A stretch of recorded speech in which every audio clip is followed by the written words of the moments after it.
In the vast deserts of Egypt, where the sands whisper ancient secrets, lies a mystery that has puzzled historians, archaeologists, and aviation enthusiasts alike: the Saqqara bird. Discovered in a tomb over 2,000 years old, this small, wooden artifact challenges our understanding of ancient technology. Could this seemingly simple object be evidence of an ancient civilization that once dreamed of flight? Let's unravel the enigma of the Saqqara bird. The Saqqara bird was unearthed in 1898 from a tomb in the ancient necropolis of Saqqara, Egypt. It measures just over 7 inches in length, with wings spread wide like those of a modern aircraft. Carved from sycamore wood, its craftsmanship is precise, almost as if it was designed with more than just aesthetics in mind. But what was its true purpose? Was it merely a child's toy, a symbolic artifact, or could it represent something far more advanced? To understand the significance of the Saqqara bird, we must first place it in context. Saqqara is home to some of Egypt's most ancient and significant monuments, including the Step Pyramid of Djoser. This burial ground was the final resting place for Egypt's elite, a place where the living sought to ensure their eternal journey in the afterlife. It's within this sacred space that the Saqqara bird was found, resting among other objects believed to aid in the deceased's spiritual journey.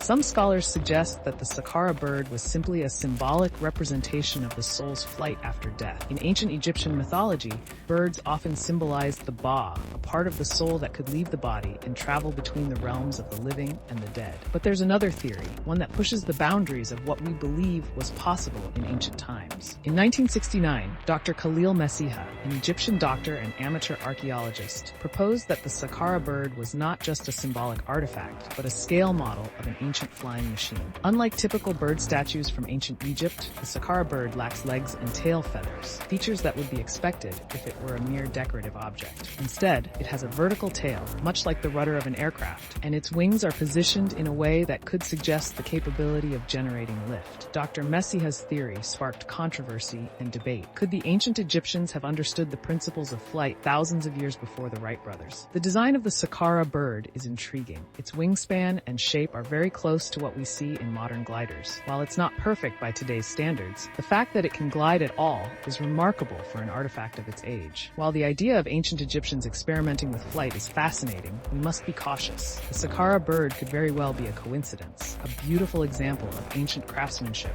rather than a prototype of a flying machine. But if the Saqqara bird is more than just coincidence, what does this mean for our understanding of ancient Egyptian technology? Could there be other artifacts, overlooked or misunderstood, that hint at knowledge far ahead of its time? And if the Egyptians did experiment with flight, what drove them? Was it a desire to reach the heavens, to connect with the gods, or something else entirely? The Saqqara bird remains an enigma, a small object that carries with it the weight of millennia of history and the tantalizing possibility of ancient flight. Whether it was a symbolic representation of the soul, a child's toy, or a model of a glider, it continues to inspire wonder and curiosity. As we explore the mysteries of the past, we are reminded that history is not always what it seems, and that even the smallest artifacts can hold the key to unlocking the secrets of ancient civilizations. Join us as we continue to unravel the mysteries of the ancient world. What other secrets lie hidden, waiting to be discovered?